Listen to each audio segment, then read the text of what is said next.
Welcome back, America. I'm Hugh Hewitt. On the 48 hours after the massacre in Israel began, I am joined by Senator Tom Cotton, longtime friend of the program and, of course, of Israel. Senator Cotton, your reaction first to the massacre on Saturday, which applied to American equivalency would be more than 25,000 Americans. We're over 800. We're going to hit 1,000 dead in Israel. It's just astonishing. I'm afraid so, Hugh. I'm afraid so. And on behalf of all Arkansans, I extend my deepest condolences and sympathies to all those families who have lost loved ones or had loved ones wounded. And as all those families of foreigners who are visiting Israel, to include apparently some Americans who were killed or wounded or taken hostage in this massacre by Hamas that was planned and approved by Iran. Now the goal has to be single-minded, which is the destruction of Hamas, not just as a terrorist organization, but as a governing and social entity. Senator, that's going to happen in Gaza. You referred to the Wall Street Journal reporting, which Dr. Oren confirmed and others have confirmed, everyone except Tony Blinken, because to be weak is a requirement of the Biden administration, that Iran planned this. Have you had an Intelligence Committee briefing on this yet? No, we haven't, Hugh. The Senate is currently out of session, but I don't know what Tony Blinken and Joe Biden need. I mean, do they actually need video of Ayatollah Khamenei meeting with Hamas leaders, telling them that they have the green light? I mean, Hamas is saying it, Hezbollah is saying it, Iran is saying it, Israel is saying it, and everyone knows that Hamas is a proxy, wouldn't even exist if it weren't for Iran.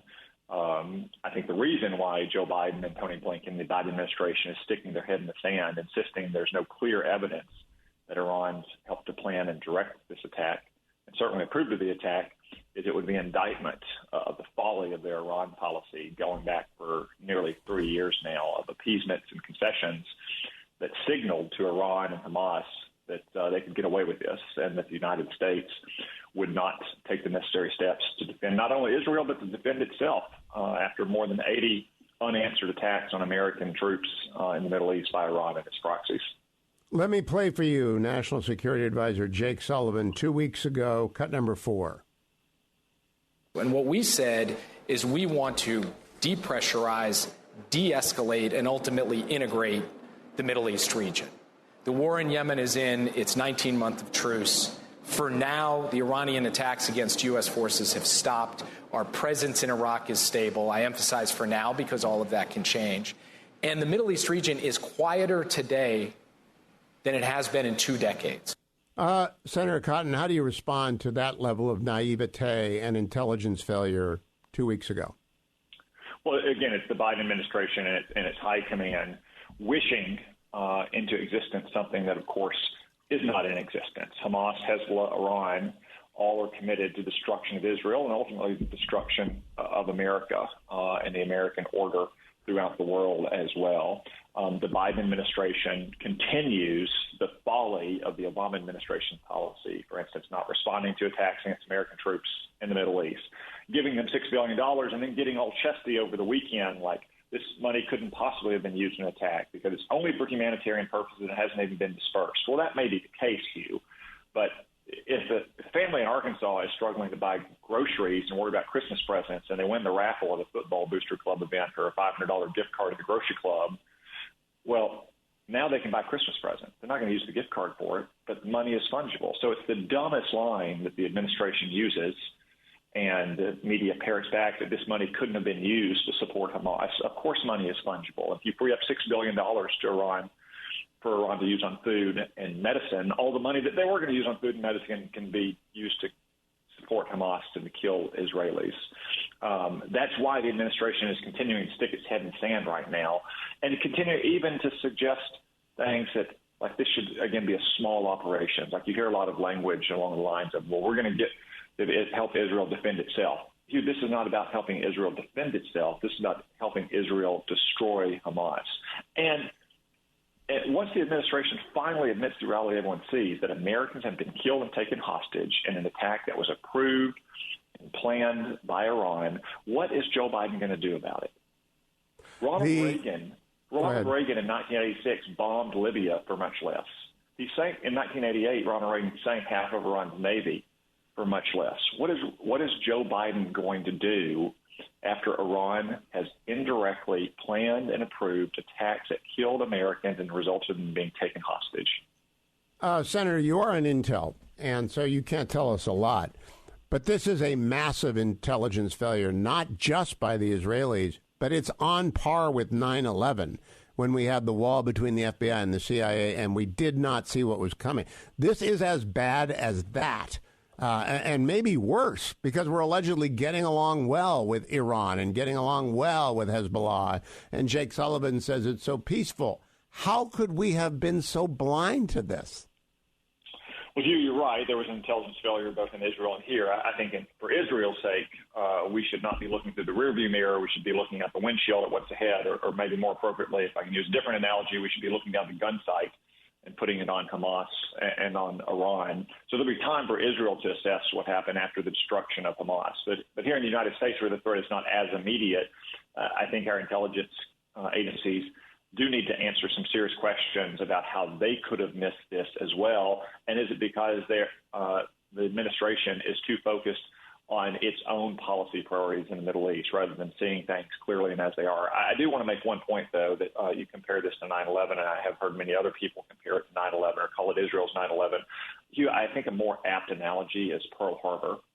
9/11 was a singular strike by a terrorist group, Al-Qaeda, of monumental proportion. Hamas is more than a terrorist group, though. Hamas purports to perform the functions of a government for Gaza. Gaza is, for instance, larger than Grenada, and it's got 2 million people. And again, just like Ronald Reagan did in 1983 when he invaded Grenada and toppled a bloodthirsty communist regime, that's exactly what Israel has to do now against Hamas. And that's what Israel has said they're going to do against Hamas. And that's what the United States has to support Israel in doing. We've been down this road before where Israel has to undertake necessary military action, and Democrats like Joe Biden say, oh, I've got Israel's back. And in 4 or 7 or 10 or 14 days, when Hamas starts parading out dead bodies staged for CNN and Al Jazeera, Democrats go wobbly and start demanding ceasefires and calls for restraint, proportionality. There can be no proportionality here, Hugh. What we did to Imperial Japan and Nazi Germany after Pearl Harbor is exactly what Israel has to do to Hamas. Now, I'm glad you brought up Pearl Harbor. I also want to ask you, there are very few members of Congress. I have another one coming on, Mike Waltz, who have led platoons in combat situations. I know you have led a platoon in Baghdad during the surge. You have some idea of the complexity of what confronts the IDF in Gaza.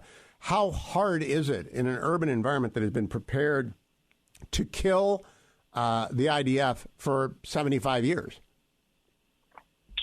Well, Hugh, it's incredibly complex. It's more complex than what we face in Baghdad because Gaza is so much denser and has so much more of a built-up environment. But the IDF has been training for these missions and in some ways conducting them on smaller scales for 75 years as well.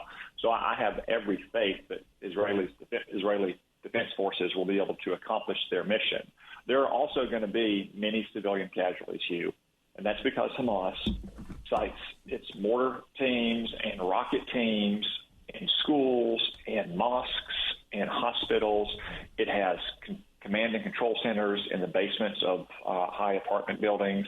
And while Israel will do its best to minimize civilian casualties, it is the fault of Hamas when those civilian casualties occur. And Israel is telling these civilians in Gaza now, you know exactly what's happening in the playground at your apartment complex. You know exactly what's happening in the basement. If you want to save your life and save the life of your family, then get out now.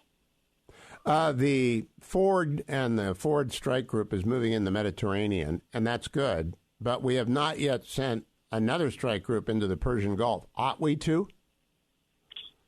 I think that may be called for. Again, we want to see it if either Iran or Hezbollah takes any actions to try to exploit what's happening in southern Israel against either Israel in the north from Hezbollah or against our positions throughout the region. I do want to stress, though, that while it's good to send that carrier group to the eastern Mediterranean, the United States should not simply engage in symbolic actions or reassurance of Israel and our allies. We need to directly and concretely support Israel in providing it the extra munitions it needs, both to replenish its stockpiles as they dwindle in the days and weeks ahead, and as a deterrent against Hezbollah and Iran from launching further attack, or to provide extra mission planning or extra intelligence support. So it's nice as a symbolic action, but it has to be much more than just symbolism and reassurance with Israel. We have to provide them the concrete support they need to go into Gaza, to destroy Hamas, and to seek the only terms that are acceptable here, which is the unconditional surrender of Hamas in Gaza. Now, I have Speaker Emeritus McCarthy on next hour. I'm going to ask you, as an alumni of the House and as a senior Republican figure in the country, should the House get its act together tomorrow? I'd like them to put McCarthy back in, but I don't know about the Knucklehead Caucus, because then we would have some continuity. But what should happen tomorrow in D.C. at the House Republican Caucus? Should they close ranks, figure out what they're going to do, and announce it on Wednesday morning or Tuesday night? Well, first, Hugh, I regret that 8 Republicans foolishly joined Democrats last week to remove Kevin McCarthy as Speaker. Kevin McCarthy had done a very good job for not just Republicans, but for the House of Representatives. I won't insert myself into their internal deliberations, but I will say whatever House Republicans decide in their course of action on the next Speaker, I hope they can do so quickly and in a unified fashion, and you don't have the protracted struggle that we saw in January when Kevin was first elected. My last question, Senator. It took support for the supply of Ukraine of arms is dwindling, and people still don't know what Beijing is. It's all one evil axis: Tehran, Beijing, Moscow, Hamas, Hezbollah, North Korea. Do you think America is getting it finally? I think most normal Americans in places like Arkansas understand that the law of the playground is like the law of the jungle, is like the law of international politics. And the strong can survive, and the strong can protect their freedom and protect their friends as well. But the weak will be preyed upon. And that's exactly what Joe Biden has done for 3 years, is project weakness to countries like Iran and China and Russia. Senator Tom Cotton, thank you for joining me. Follow the senator on the site formerly known as Twitter, now X, at Tom Cotton. I'll be right back, America.